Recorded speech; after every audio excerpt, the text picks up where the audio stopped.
tardes, profesora Waldestrudis y compañeros. Nosotros somos estudiantes de Medicina de la Universidad Latina de Panamá con sede en David.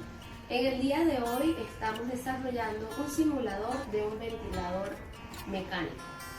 Es un aparato simple para comprimir un ambú. Está construido rápidamente y simplemente utilizando madera, PVC, velcro, materiales comunes y componentes electrónicos fácilmente adaptados y utilizables. Debido a la curva que tomó el mundo durante estos días, hemos leído acerca del trabajo de las impresoras 3D para crear los ventiladores y los parecidos. Este es nuestro esfuerzo para contribuir al cuerpo médico, pero esta vez estamos diseñando y construyendo algo que no requiera una impresora 3D, una máquina de tienda o obtener una tabla para el control de la programación. Para ser claro, esto no es un sustituto para un ventilador real. Este es el último recurso que está un paso más delante del ventilador con mascarilla manualmente. Está construido con una base en la cual es sencillo armarlo para la persona y obtener los materiales y construirlo por sí mismo. Buenas tardes, profesora. Mi nombre es Miguel Gene y voy a presentarles los materiales que utilizamos para poder armar este proyecto. Entonces, para la base, que es la que va a sostener todo nuestro proyecto, necesitamos un material, podemos utilizar madera, que sea 2 por 2 pies de largo y ancho, que pueda también soportar peso. Necesitamos una bolsa ambú, como se le conoce más comúnmente. Necesitamos 2 bloques con apertura para el tubo de resistencia de PVC. Estos bloques son los que tenemos aquí, que se les ha abierto una pequeña circunferencia aquí del tamaño de lo que es un tubo de PVC con forma de T. Aparte de eso, también necesitamos que la apertura no esté muy apretada para que el tubo de PVC pues, no esté apretado, sino que pueda mantener un movimiento estable. Necesitamos un bloque de 2 por 4 pulgadas para poder sostener el mecanismo de empuje hacia abajo, que es este. Necesitamos otros 2 bloques que servirán de soporte del ambú y sus extensiones, que son estos que están aquí. Las extensiones del ambú son las que están de esta manera y se coloca así para poder sostener esto. Las partes que digamos serían mucho más complicadas de conseguir serían los anillos de rollerblade, que son los que tenemos aquí.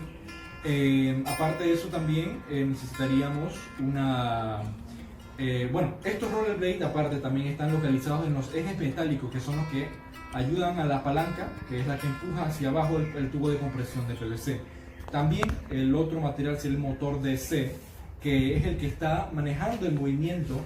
Y aparte de ese motor DC, que es el que maneja el movimiento, tenemos otro mecanismo que también podría ser utilizado para poder medir el ratio, o sea, la cantidad de veces en la que el tubo va a hacer presión contra el ambú. Otro material que necesitamos para poder mantener las extensiones colocadas en un solo lugar es el velcro, y esos serían los materiales. Es Keila Mengor y les voy a hablar sobre por qué se crearía el simulador. En emergencia del COVID-19 hay pacientes que pierden la habilidad de transferir CO2 y oxígeno hacia adentro y hacia afuera de la sangre. Cada aliento que toman se vuelve más difícil hasta que eventualmente se cansan tanto para no poder respirar por sí solos, ya que los pacientes llegados a este punto necesitan atención médica antes de sofocarse. Desafortunadamente no tenemos una cura, lo único en lo que se les puede ayudar a los infectados es asistiendo a su función pulmonar con ventilación mecánica. Pero los hospitales están experimentando mucha demanda de estos ventiladores mecánicos que están ya por agotarse. Esto ha llevado a la manufactura de ventiladores de emergencia de bajo costo y consumo de recursos energéticos como el nuestro. Mi nombre es Megan Hurtado. A mí me tocó hablar sobre los principios físicos aplicables en la ventilación mecánica. La relación entre la física y la ventilación es evidente. Los desplazamientos de gas durante la ventilación se producen siempre en respuesta a gradientes de presión, sean estos generados como consecuencia de la contracción de los músculos respiratorios o como consecuencia de la acción del respirador. Así, el gradiente de presión respiratoria es diferencia de presión entre las vías aéreas superiores y a los alveolos. Es la fuerza que genera y determina la magnitud de los flujos de gas, tanto en sentido inspiratorio como expiratorio. El sistema respiratorio, por su parte, opone tipos de resistencia al lanzamiento hacia y desde su interior. La resistencia elástica de los pulmones y de la pared torácica al aumento de volumen por encima de la capacidad residual funcional. Aplicada al caso del sistema respiratorio, la ley de Hooke para estructuras elásticas podría anunciarse como el cambio de presión es proporcional al cambio de volumen. La constante de proporcionalidad en este caso es la propiedad mecánica al sistema respiratorio, que conocemos como estancia, aunque habitualmente utilizamos su inversa de distintibilidad o compliancia. Esta propiedad determina el valor en cualquier momento del ciclo respiratorio y es además la causa de la fuerza de retracción elástica que da inicio a la expiración pasiva. Mi nombre es Atelia Gálvez y yo les estaré presentando la función del simulador artificial. Utilizaremos este diseño para poder ser utilizado en emergencias o situaciones de desastre. Es uno de los últimos recursos que se utilizarían y no requiere de mucha energía para funcionar. Es controlado por un módulo PWM con el cual puedes cambiar el ratio de empuje hacia arriba o hacia abajo, si eso quieres, solo moviendo uno de los ejes de compresión y dejando solo uno para poder ejercer la compresión más lentamente.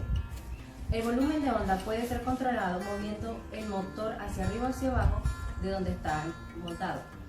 De esta manera tienes control sobre el ratio de empuje y el volumen de onda. Se podría añadir lo que es una válvula de escape, con el cual se podría saber la presión inspiratoria y también obtener la humedad y obtener los datos para suministrar el CO2 si es necesario. Hernández y les estaré hablando sobre los efectos secundarios de la respiración mecánica. Uno de los principales problemas que los doctores están enfrentando es el manejo de los efectos secundarios de la ventilación mecánica, el barotrauma, que se separa del baro, que es la presión, y el trauma, que es la herida. Para entenderlo, necesitamos ver cómo operan los pulmones en situaciones regulares. Dos grupos musculares actúan normalmente para controlar la respiración. El diafragma, el cual es un músculo largo que separa el abdomen del pecho, y los músculos intercostales, los cuales son los músculos que residen entre los huesos de la cavidad de las costillas. Cuando respiras, tu diafragma se contrae, lo que causa que se mueva hacia la cavidad abdominal, mientras que los músculos intercostales entre las costillas también se contraen, lo que levanta la cavidad de las costillas hacia afuera.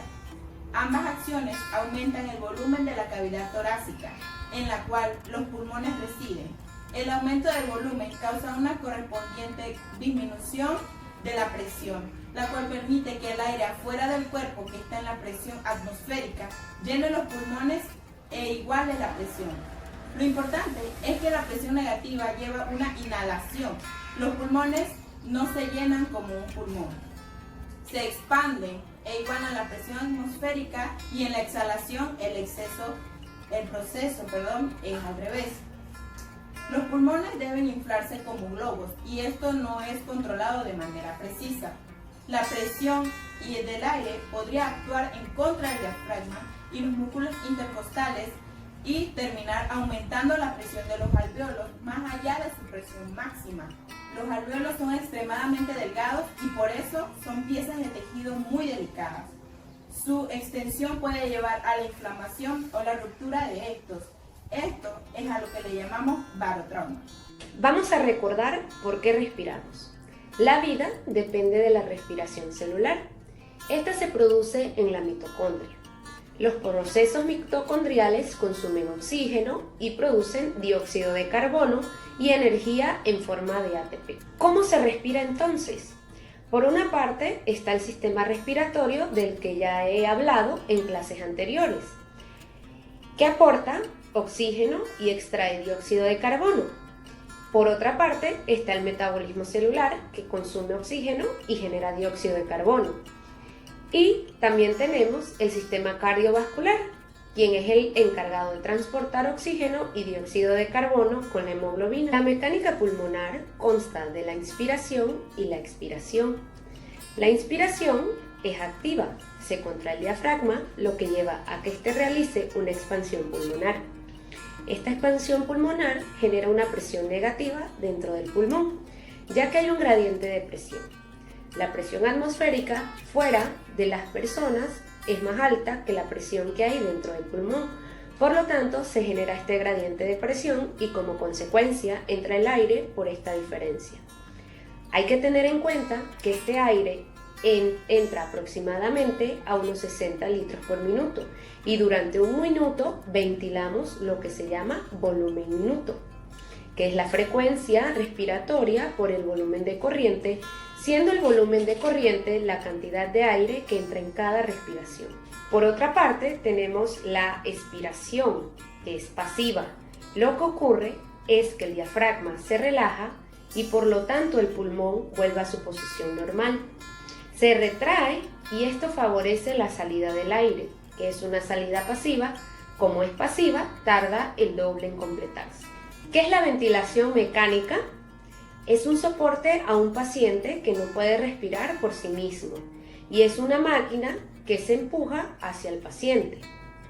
Lo que vemos aquí es un fuelle que se utiliza para avivar el fuego y lo que hace es empujar aire hacia el fuego para avivarlo. Pues el ventilador mecánico es lo mismo, da un soporte, empuja aire hacia el paciente porque él no puede por sí mismo. ¿Cómo inspiramos cuando estamos en ventilación mecánica? Pues la inspiración es diferente que en la fisiológica. ¿Qué ocurre? Estamos entubados, el ventilador empuja aire hacia el paciente, el aire entra y genera una presión positiva. Recordemos que la inspiración fisiológica era negativa. Esta presión hace que se distienda el pulmón y así se inspira. Por otra parte, está la expiración. Teníamos el ventilador empujando el aire y de repente dejamos de inspirar y se abre la válvula respiratoria. ¿Qué ocurre? Como he dicho, el pulmón, al ser elástico, vuelve a su posición normal y sale el aire de forma pasiva. Es igual que en la fisiológica, la única diferencia es que aquí, en la expiración, al final dejamos una presión remanente que ayuda a que la cantidad de alveolos estén disponibles. A esta presión final se le llama PIP, que es la presión al final de la respiración. Bien, tenemos nuestro simulador J-Paquinamin 20, cuenta con una válvula de PIP y la tubuladura, en donde es conectado unos globos simulando los pulmones, un motor de 12 voltios junto con su conexión a la energía eléctrica.